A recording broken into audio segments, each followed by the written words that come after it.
You charge through the shattered gate into a shadowy stone passage. Suddenly, a searing rain falls from the ceiling, and the air fills with screams. This was the reality of the murder hole, a simple opening that turned castle gatehouses into death traps. By the end of this journey, you will understand the brutal genius behind one of history's most feared defensive weapons. We will uncover why these features were built, what terrifying arsenal was really used, and how a hole in a ceiling could break an army's spirit. What does it truly mean to be trapped in a space designed solely for your destruction? A murder hole is precisely what its name suggests, a deliberate opening in a stone ceiling designed for killing.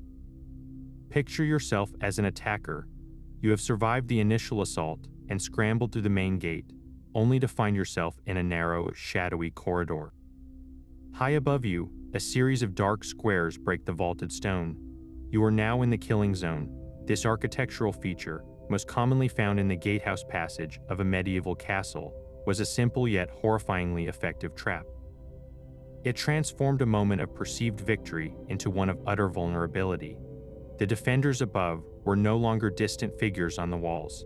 They were directly overhead, looking down into a confined space filled with your comrades. The term murder hole itself comes from the Middle French word meurtrière, meaning a loophole for shooting, and it perfectly captures its lethal purpose. Many believe these openings were used solely for pouring cauldrons of boiling oil, a dramatic image popularized by films. While hot oil was certainly an option, it was a costly and logistically complex weapon. The reality was far more diverse and brutally practical. From these openings, defenders would rain down a hailstorm of death. This included heavy stones dropped to crush skulls and armor, sharpened wooden stakes, and quicklime, a corrosive powder that would blind and burn. They would pour boiling water, a readily available and scaldingly effective alternative to oil. They would even dump sand and gravel, not to kill directly, but to clog the vision and breathing of armored men, making them disoriented and easy targets. The murder hole turned the castle's strongest point, its main entrance, into its most deadly. You were not just being attacked, you were being processed, eliminated efficiently in a stone box with no escape. This narrow passage leading to the inner courtyard was the castle's throat, and the murder hole was the blade held directly against it. These openings were not scattered randomly throughout the fortress. They were strategically concentrated in the gatehouse, the single most vulnerable point in the entire defensive system. An attacker had to pass through here, and the architects made certain that journey was a nightmare. The physical structure of a murder hole was a masterpiece of practical design. They were rarely large, gaping chasms. More often, they were narrow slits just wide enough to see through and attack downwards, or sometimes circular openings about the size of a large dinner plate. This small size served a dual purpose. It gave defenders a measure of protection from any arrows or spears thrust up from below, while still providing a clear channel for their own deadly work. In more advanced castles, these holes were part of a larger feature called a machicolation. Picture a stone gallery, like a balcony, projecting out from the top of the wall. The floor of this balcony was not solid. It was punctured with these murder holes. This allowed defenders to stand directly over the attackers outside the main wall, not just those who had already broken through the gate. The entire structure was built from the same heavy stone as the castle itself, making it virtually impossible for attackers below to break through or set on fire. Every aspect of its construction was designed to be one-sided. The openings were angled and shaped so that anything dropped would fall straight down with devastating force, while offering no handhold or easy target for those trapped beneath. This was not a random hole in a ceiling. It was a meticulously engineered component of a larger killing machine, a permanent and brutal answer to the question of how to defend a doorway against an army. That cinematic image of boiling oil is a dramatic fiction. In reality, defenders used what was cheap, available, and brutally effective. Imagine the logistics of heating a massive, sticky vat of oil over an open fire in the middle of a battle. It was impractical, expensive, and a terrible waste of a valuable resource. So what did they really use? The most common weapon was simply boiling water. It was instantly available, easy to heat in large quantities, and inflicted horrific scalding injuries, especially on men whose skin was exposed or whose armor trapped the heat against their bodies. Then there was hot sand. This was a particularly vicious choice. Heated until it glowed, sand could be poured down in buckets. It would seep through the visors of helmets and the gaps in plate armor, causing terrible, debilitating burns that were impossible to brush away quickly. Another favorite was quicklime, a corrosive white powder. When it made contact with the moist eyes and lungs of the soldiers below, it would react violently, causing chemical burns, blindness, and choking fits, creating panic and confusion in the tightly packed crowd. But the arsenal was not limited to heated or chemical weapons. The sheer force of gravity was weaponized with devastating effect. Defenders would drop heavy stones, designed to crush skulls and break bones through the finest helmets. They would heave down thick wooden beams, not just to injure, but to create obstacles, tripping up the advance and turning the passage into a cluttered death trap. Sometimes, they would even dump manure and rotting waste, a psychological and biological attack designed to demoralize and sicken the invading force. Each substance was chosen for a specific tactical reason. Water and sand were about causing widespread pain and disorientation. Quicklime targeted sensory organs to break formations. Rocks and beams were for instant, blunt force trauma. This was not random violence. It was a calculated, efficient system of elimination, turning the space below into a grinding mill where an army was dismantled piece by piece.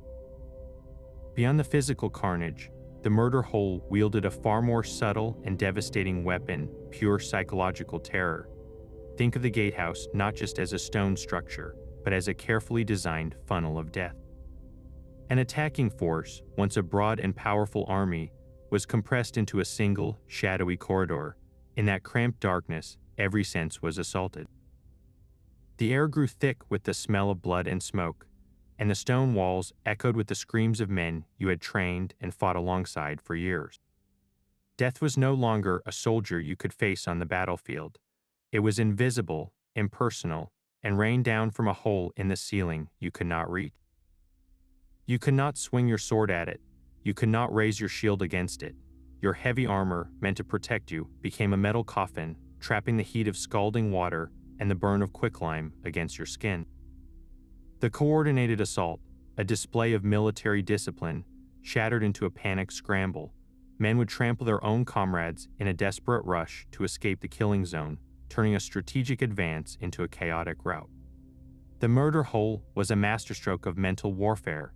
It did not just kill soldiers, it broke their spirit. It forced them to march willingly into a space where they were utterly powerless, transforming courage into sheer, unadulterated fear. This architectural terror did not appear overnight. Its origins stretch back centuries, to the ancient walls of Rome and Byzantium, where defenders first realized the power of attacking straight down. But it was in the crucible of the Middle Ages, from the 12th century onwards, that this idea was refined into the murder hole we recognize. The terminology itself is a direct inheritance from the language of medieval warfare, the Old French word meurtrier, which simply means murderer. This was not a poetic description, it was a blunt statement of function. Before these permanent stone structures became standard, castles relied on temporary wooden galleries called hoardings. These were essentially wooden sheds built out over the tops of the walls, with holes cut in their floors. They provided the same vertical field of attack, but they were vulnerable. A single flaming arrow could set the entire structure ablaze, turning a defensive advantage into a fiery catastrophe. The great innovation was to rebuild these wooden galleries in stone, creating the permanent machicolations that crown the gatehouses and towers of the most powerful castles. A stone machicolation could not be burned. It could not be easily broken by siege engines. It was a permanent, all-weather killing platform that gave defenders absolute control over the base of their own walls. The murder hole was often a key part of this larger stone structure, the opening in the ceiling of a passage that connected to the machicolated gallery above. This evolution from temporary wood to permanent stone marked a critical shift in castle design. It signaled a move from reactive defense to proactive, overwhelming dominance over the immediate approaches to the fortress. The castle was no longer just a wall to be scaled. It was a predator, armed with stone teeth that could bite down on any enemy who came too close. How did this relentless innovation shape the very soldiers who had to face it? This complex structure was far more than a simple doorway. The gatehouse stood as the castle's ultimate choke point, a heavily fortified labyrinth where every architectural feature worked in concert to dismantle an invading force. Think of it not as an entrance, but as a carefully designed death trap. An attacker's journey began at the outer gate, a massive door often reinforced with iron. Forcing this open felt like a victory, but it was merely the first step into the trap. Just inside awaited the portcullis, a colossal iron or wooden grating that could be dropped in an instant, sealing the passage and cutting the vanguard of the attack off from the main army. Now trapped between the closed portcullis behind and the still shut inner gate ahead, the attackers were compressed into a shadowy, stone-lined corridor. It was in this confined space, known as the killing zone, that the murder holes truly came into their own. Positioned directly in the ceiling of this passage, they were the pivotal element that transformed a difficult advance into a slaughter. From above, defenders could attack this trapped, panicked crowd with impunity. The entire sequence was a masterclass in controlled chaos. The outer gate funneled the enemy in, the portcullis severed their line of retreat and reinforcement, and the murder holes systematically eliminated those caught in between. This was not a single obstacle to overcome, but a relentless process of breaking down an army's cohesion and courage, one terrible step at a time. The stone teeth of these fortresses are not just a concept, but can be seen in the formidable walls of history's most famous castles. To walk through the gatehouse of Caernarfon Castle in Wales is to step into a textbook of defensive terror. Built by King Edward I, its entrance is a masterpiece of layered threats. An attacker would first face a towering gate, only to be funneled into a narrow, turning passage. This deliberate design forced any assault into a slow, cramped column, and directly above this cramped corridor, a series of murder holes were cut into the stone vaulting. From these openings, defenders could attack from three sides at once, turning the entire approach into a relentless gauntlet. Not far away, perched high on a cliff, Harlech Castle presents an even more daunting challenge. Its famous way from the sea, a fortified stairway leading to the gate, is completely exposed to the walls above. Any force attempting to climb it would be under constant fire from the front and from the sides, with murder holes in the projecting machicolations allowing defenders to drop death directly onto the heads of climbers. These Welsh fortresses demonstrate the evolution of the murder hole from a single feature into an integrated system, a key component of concentric defense where every wall covered another. But perhaps the most advanced example lies far from Wales, in the heart of the Holy Land. Crag des Chevaliers, a massive crusader castle, stands as a monument to defensive ingenuity. Its entrance is a dizzying sequence of tight turns, ramps, and gates, all designed to confuse and slow down an enemy. At critical points along this deadly path, murder holes pierce the ceilings, often located just after a sharp corner where soldiers would bunch up, unable to see the danger ahead. Here, the defenders did not just drop stones. They could pour boiling liquid or quicklime through these openings onto the disoriented men below. Each of these castles used the same simple principle, a hole in the ceiling, but their genius lay in its placement. They positioned these murder holes where an attacker was most vulnerable after a hard fight, in a cramped space, or at a confusing junction. The architecture itself herded the enemy into the killing zone, making the murder hole the final, inevitable step in a journey they were never meant to survive. The outer gate finally splinters, and a roar goes up from the invading army. From the defender's perspective high in the gatehouse, this is not a disaster, but the moment the trap is sprung. Shouted commands echo off the stone walls as soldiers man their stations. Buckets of water, heated for hours over great fires, are hauled into position.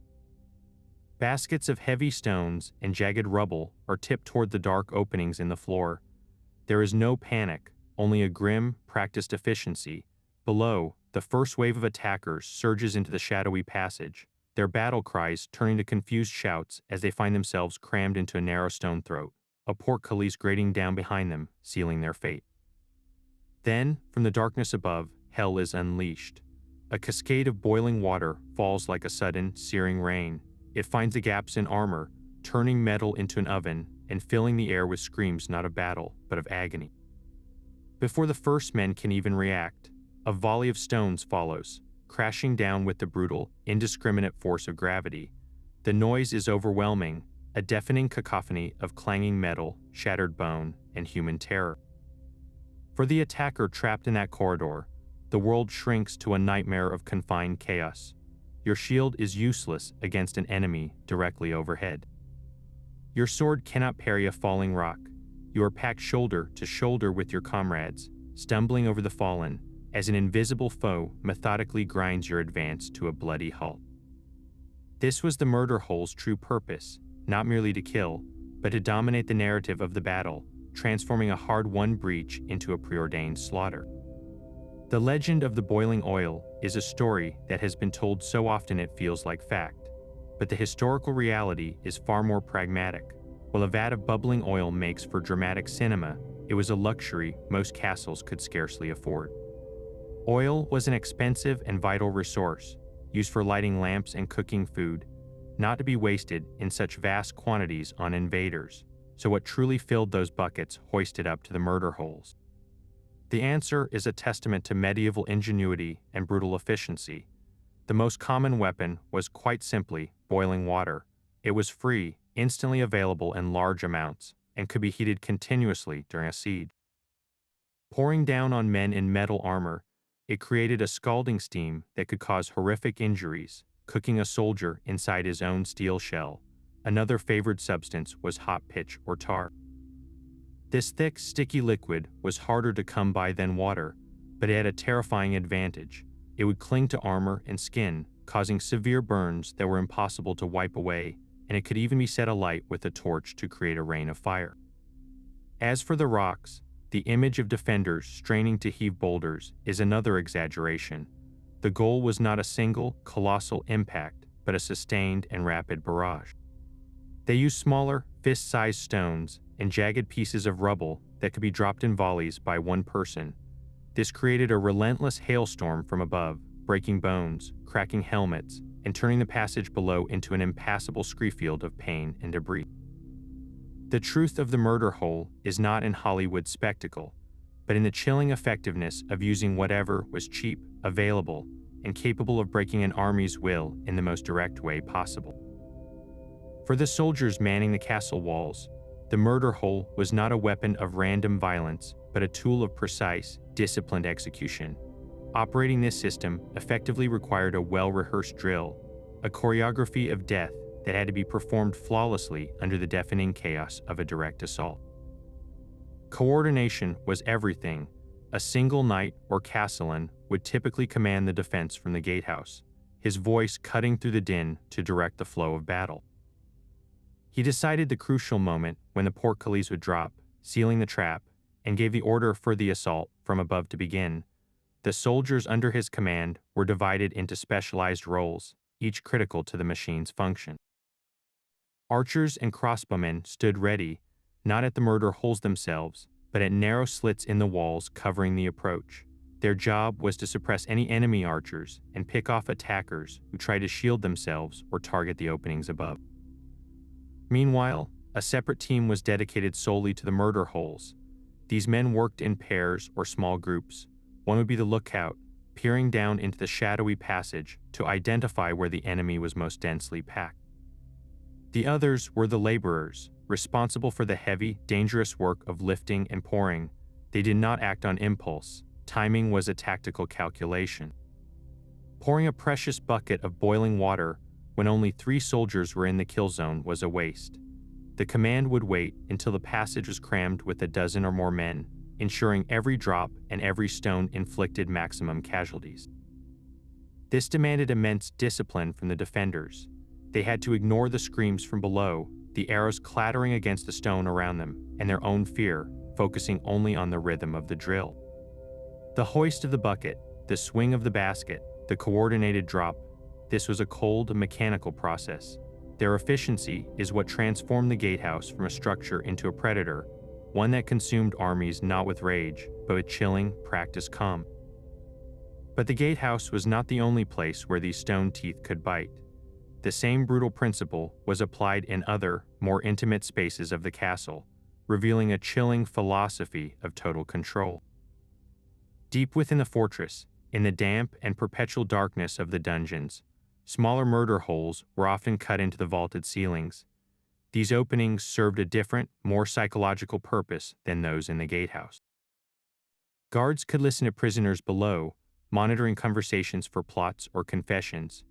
More terrifyingly, they could pour water down to flood a cell, or simply drop a single stone as a sudden, brutal reminder of the absolute power held over those trapped in the gloom. It was a constant, looming threat that required no physical presence to enforce obedience. This layered defense extended to the castle's inner sanctums. If an enemy force miraculously breached the outer walls and fought their way into the courtyard, they would find that the battle was far from over. Strategic interior doorways, particularly those leading to the Great Hall or the keep itself, were sometimes crowned with their own murder holes. Imagine a group of elite knights, having survived the hell of the gatehouse, forcing open a heavy oak door only to find themselves funneled into another narrow passage. From a slot in the ceiling above, a defender could drop a heavy object onto the first man through, instantly blocking the doorway with his body and stalling the entire assault. This demonstrated the castle's design as a series of nested traps. There was no single point of failure. Every corridor, every doorway, was a potential choke point that could be turned into a killing zone at a moment's notice. The murder hole was the ultimate expression of this defensive mindset, a simple hole that ensured that even in the heart of the castle, an invader was never safe, never in control, and always one step away from a sudden, anonymous death from above. Faced with this invisible rain of death, an attacking force was not without its own brutal ingenuity. The most immediate response was to turn their shields into a portable roof. Soldiers would press together, locking their large, curved shields overhead in a formation the Romans called the testudo, or tortoise. From a distance, this advancing mass of wood and metal must have looked like a single, slow-moving creature, a desperate attempt to create a mobile shelter from the hail of stones and boiling liquid. Yet this defense was far from perfect. The sheer weight of the shields, held at an awkward angle for long periods, exhausted the men beneath. A well-aimed heavy stone or a thick wooden beam could shatter the formation in an instant, breaking arms and crushing the very protection they relied on. And then there were the substances that a shield could not stop. A pour of hot sand would sift through the tiny gaps between the planks, seeping down onto the faces and necks of the soldiers. Quicklime dust, stirred up by the impacts, would rise as a choking cloud, forcing men to break the formation to gasp for air. Another desperate tactic was to fight fire with fire, quite literally. Attackers would sometimes try to pile combustible material, straw, wood, even animal fat directly beneath the murder holes and set it ablaze. The goal was to fill the chamber above with suffocating smoke, driving the defenders back from their openings. But this was a risky gambit. The same stone that protected the defenders from arrows also made their positions largely fireproof. Often, the attackers merely succeeded in filling the killing zone with their own smoke, blinding and choking themselves while the defenders simply waited for the fire to burn out. The only truly effective countermeasure was speed and overwhelming force. The primary objective shifted from a slow, shielded advance to a frantic, all-out rush. Battering rams would be brought to bear on the inner gate with renewed frenzy, their teams working under a constant barrage, knowing that every second spent in the passage was a second spent in a slaughterhouse. The problem was the portcullis. If that iron grate had already slammed down behind them, the ram was useless, and the men were trapped. This is why the murder hole was so devastatingly effective. It forced the attacker to choose between a slow, shielded advance that drained their strength and offered only partial safety, or a desperate, exposed sprint that played directly into the defender's hands. In a well-designed gatehouse, every countermeasure was merely a different flavor of defeat. The reign of the murder hole could not last forever. Its downfall arrived not with a new kind of sword, but with the thunderous roar of a new kind of weapon. The age of gunpowder fundamentally rewrote the rules of siege warfare. Suddenly, an enemy no longer needed to brave the deadly funnel of the gatehouse. They could stand safely hundreds of yards away and pound the mighty stone walls into rubble with iron cannonballs. A castle's greatest strength, its towering height, became its greatest weakness, offering a massive, unmissable target for the new artillery. Why risk a single soldier in a murder hole trap when you could collapse the entire gatehouse from a distance? The very premise of the murder hole, close-range, vertical defense, was made irrelevant by a cannonball's ability to smash through the ceiling itself. This technological shift forced a complete reimagining of military architecture. The majestic high-walled castles of the medieval period began to vanish from the battlefield. In their place rose a new style of fortress known as the Trace Italian or Star Fort. These were low, squat, and brutalist in their design. Their walls were not tall and thin, but incredibly thick, often backed by massive earthen ramparts that could absorb the impact of cannon fire without shattering. The elaborate gatehouses, with their portcullises and murder holes, disappeared. Entrances became simple, low-profile tunnels, heavily shielded from direct artillery fire. There was no place for a murder hole in these new fortifications. The fighting was no longer concentrated at the gate. It was spread across vast, open bastions where armies faced each other with muskets and cannons across wide ditches. The stone teeth of the medieval castle were pulled out by the relentless, impersonal force of gunpowder, ending an era where a hole in the ceiling could decide the fate of a kingdom. While the arrow slit and the crenellation defined the castle's skyline, their purpose was to keep the enemy at a distance. A murder hole served the opposite and more intimate function. It was the weapon you used when the enemy was already inside your house. Each defensive feature played a specific role in a layered system of protection. The moat was the first and widest barrier, a watery ditch designed to keep siege towers and battering rams far from the walls.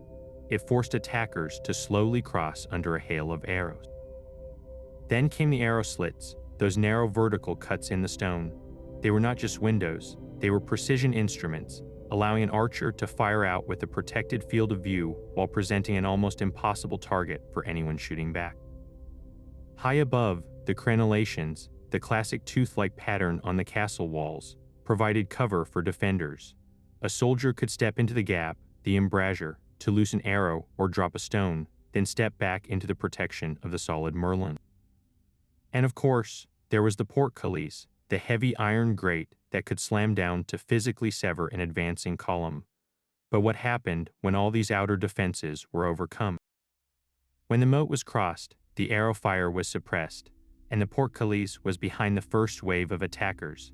This was the moment the murder hole was waiting for. An arrow slit was useless at point-blank range. A crenellation was designed for horizontal, not vertical, attack. The murder hole filled this terrifying niche. It was the castle's last and most personal line of defense, the one that engaged the enemy not across a field, but in a darkened hallway, transforming the architecture itself into a close-range weapon that struck from the one direction no shield could properly defend. The name itself is a direct echo from the battlements, a linguistic artifact as sharp and purposeful as the stonework it describes. Murder hole comes to us from the old French word meurtrier, which translates simply and chillingly to murderer. This is not a term coined by poets or historians looking back. It was the functional military jargon used by the knights and soldiers who built and manned these fortresses. In the Middle English of the time, the word murder carried a heavier and broader weight than it does today. It encompassed not just the criminal act we think of now, but any form of killing, death, or mortal wounding. In that context, murder hole was not sensationalism. It was a perfectly accurate, brutally efficient description. It was the hole from which killing was done. This stark terminology stands in sharp contrast to the more refined, architectural term machicolation. Machicolation refers to the entire stone gallery, the projecting balcony with the holes in its floor. It is a word for engineers and builders, describing a structure. Murder hole is a word for soldiers, describing an action. It answers the only question that matters in the heat of a siege: what does this thing do? It murders. The persistence of the more dramatic name in our popular culture is no accident. Machicolation is a technicality, a feature on a blueprint. But a murder hole is a story. It evokes an immediate, visceral image of the fear, the chaos, and the brutal intimacy of the killing zone. We remember the name that speaks to the human experience, the one that tells us not how it was built, but what it was like to stand beneath it. The stones themselves hold the final testimony. While the screams and the steam of boiling water have long since faded, the hard evidence of archaeology gives us a cold, material truth. We cannot dig up a bucket of scalding water, but we can study the murder holes that remain. The most direct evidence comes from the architecture. Precise measurements of these openings reveal their thoughtful design. The edges are often worn smooth on the inside, a testament not to weather, but to the constant friction of ropes and the rims of buckets being passed through them day after day, drill after drill. In the chambers directly above these passages, archaeologists sometimes find the floor subtly sloped toward the murder holes. This was not an aesthetic choice. It was a practical feature, designed to make the cleanup of spilled liquids and debris easier, and to channel anything poured on the floor directly toward the opening, turning even a clumsy spill into a potential attack. What about the weapons themselves? This is where the historical record meets its limits. Organic materials like the wooden buckets, the sharpened stakes, and the baskets that held the stones have almost entirely rotted away, leaving no physical trace. We find no piles of centuries-old, spent projectiles neatly stacked in a corner. Their use was a one-time event, and the evidence was either cleared away after a siege or simply disintegrated over time. So how do we know what was used? We must turn to the less direct clues. Soil analysis in the rooms adjacent to murder holes has, in some cases, revealed elevated levels of calcium oxide, the primary component of quicklime. This suggests these chambers were used for storage, the powder slowly leaching into the earth over hundreds of years. Written accounts from the period, like castle inventories and siege reports, fill in the gaps left by the missing artifacts. They list the required stocks of stones specifically gathered for the defense of the gatehouse, and they record payments for large cauldrons and for the vast quantities of firewood needed to keep water at a constant boil. The murder hole was a machine, and when its perishable parts are gone, its stone skeleton and the chemical ghosts in the soil tell a story of relentless, calculated preparation. The true horror of the murder hole was not measured in the moment of impact, but in the agonizing days that followed. A soldier escaping the killing zone was rarely escaping death, only delaying it in a more gruesome form.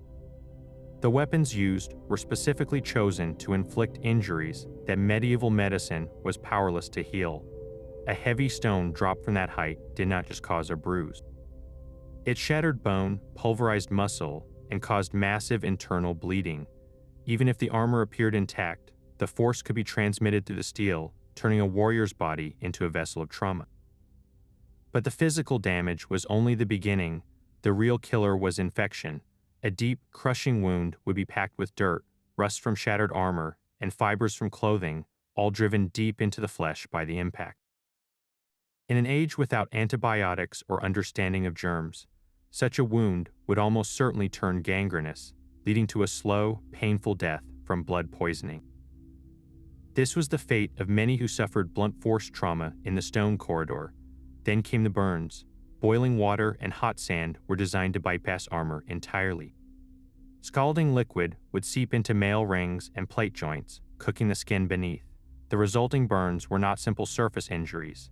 They destroyed layers of tissue, creating open, weeping wounds that were a perfect breeding ground for disease. Hot sand was even more insidious. The fine, superheated grains could pour through a helmet's visor, blinding a man instantly. The sand would then continue to burn, clinging to the eyes and face with a terrible persistence that was impossible to wipe away. These burns were almost always fatal due to the severe infection that set in, a process medieval doctors called putrefaction. They had no way to sterilize the wound or manage the massive fluid loss, leaving the victim in unimaginable agony until his body finally succumbed. But perhaps the most feared substance was quicklime. This white powder caused a different kind of devastation. When it met the moisture in a soldier's eyes or lungs, it initiated a violent chemical reaction, releasing intense heat and effectively cooking the tissue from the inside out. A man who inhaled it would die a choking, suffocating death as his airways swelled and burned. One who got it in his eyes was permanently blinded, his corneas chemically scorched beyond any hope of repair. For a medieval army, a soldier with these injuries was a greater burden than a dead one. He required care from comrades, consumed precious resources, and his screams demoralized the entire camp. The murder hole was therefore a weapon of profound efficiency.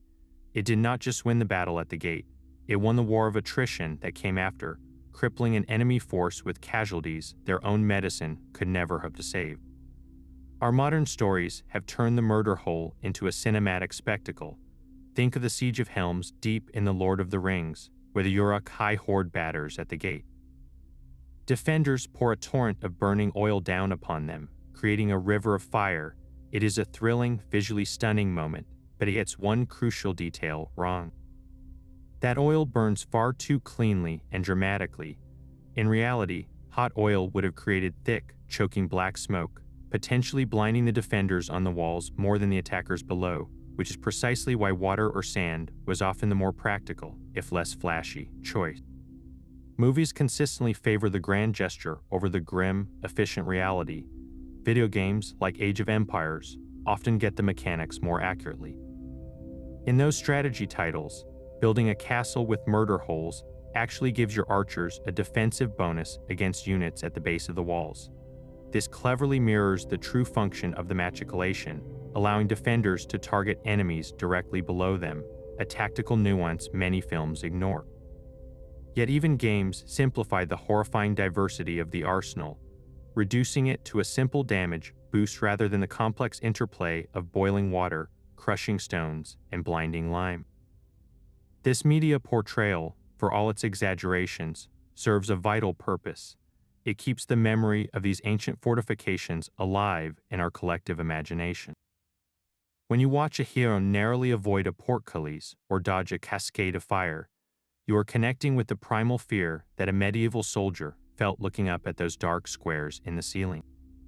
The drama might be heightened, but the core concept remains intact, a terrifying reminder of architectural warfare. This bridge from history to fantasy makes the cold stone of a ruin feel alive with possibility, transforming a forgotten defense into a legendary trap. My hand trembles as I grip the rough handle of the bucket. The air in the gatehouse chamber is thick with the smell of wood smoke and the metallic tang of fear. Below our feet, through the gaps in the stone, we can hear them. The rhythmic thud of the battering ram against the outer gate is a dreadful heartbeat, punctuated by the muffled war cries of men who believe they are winning. Sir Alaric's voice cuts through the noise, steady and cold. Hold, he commands. Hold until the passage is full. I glance at the great iron cauldron suspended over the fire, the water within it churning with a furious, rolling boil. My friend Tomas stands ready with a basket of jagged limestone, his face pale and set. We do not speak. There is nothing to say. The outer gate splinters with a final, sickening crack, and a roar of triumph erupts from below. They are inside. I can hear their heavy footsteps, the clatter of their armor, their shouts turning to confusion as they pack into the narrow stone throat. The portcullis screams as it drops, a final, deafening note that seals their fate. Now Sir Alaric barks. My muscles scream as I help heave the first bucket to the opening. For a single, horrifying moment, I look down. The passage is a seething mass of upturned faces and glinting steel, so close I can see the sweat on their brows. Then I pour. The world dissolves into a sound I will never forget. It is not the clash of swords, but a collective, high-pitched shriek of pure agony as the boiling water finds its mark. Steam billows up, hot and wet, carrying with it the smell of cooked meat. Tomas is already tipping his basket, and the stones fall, a brutal, impersonal hail. There is no glory in this work. There is only the heavy bucket, the slickness of the rope, and the terrible, necessary duty of turning men into a lesson. We are not soldiers in a heroic charge. We are butchers in a stone abattoir, and our only weapon is a hole in the floor. This brutal logic of vertical defense was not unique to the knights of Europe. Across the world, in vastly different cultures facing similar threats, military architects arrived at the same terrifying solution. In the cloud-wreathed mountains of Japan, samurai lords built formidable castles like Heimji, and they too understood the danger of a breached gate. Here, They installed features known as ishiatoshi, which translates directly to stone drops.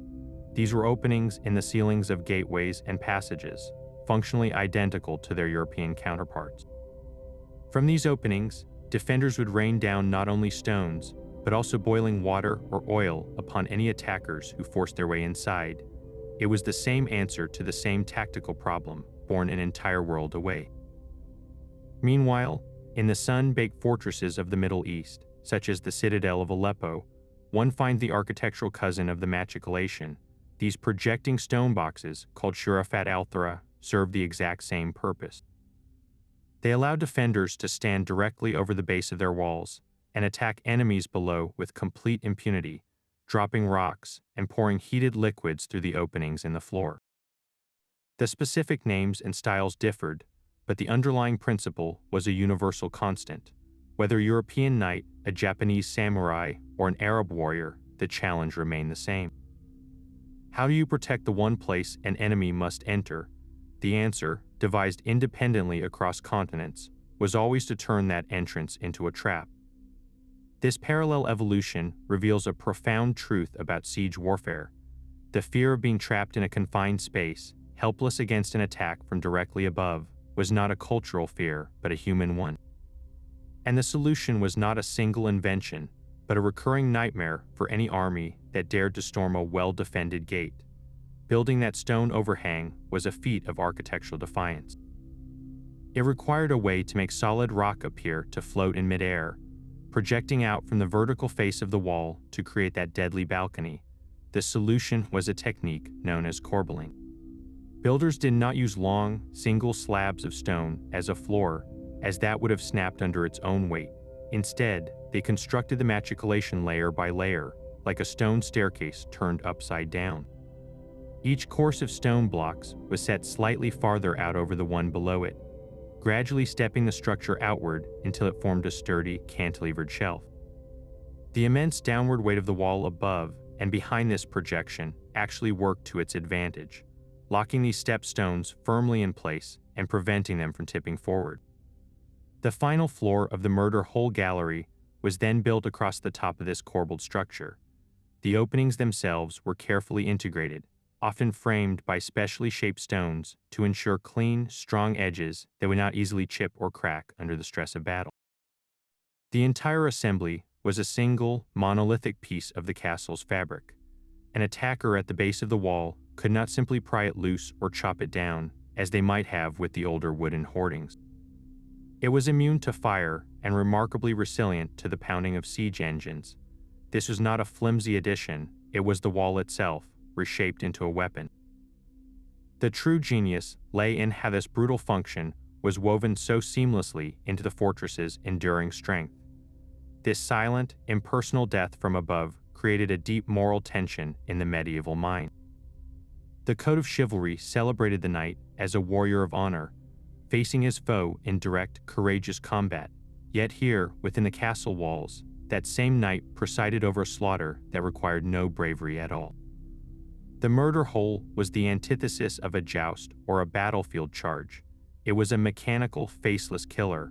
A noble defender could remain perfectly safe, high in his stone gallery, while systematically exterminating men who had no chance to raise a sword in their own defense. How could a culture that produced the romances of King Arthur also perfect a weapon of such cold, industrial efficiency? The answer lies in the brutal pragmatism of siege warfare, which operated under a different set of rules than an open field battle. In a pitched battle, chivalric ideals could flourish, but a siege was a total war, a fight for survival where the stakes were the lives of every man, woman, and child inside the fortress. The defender's primary duty was not to personal glory, but to the protection of the entire community. In this context, the murder hole was not seen as dishonorable, it was seen as necessary.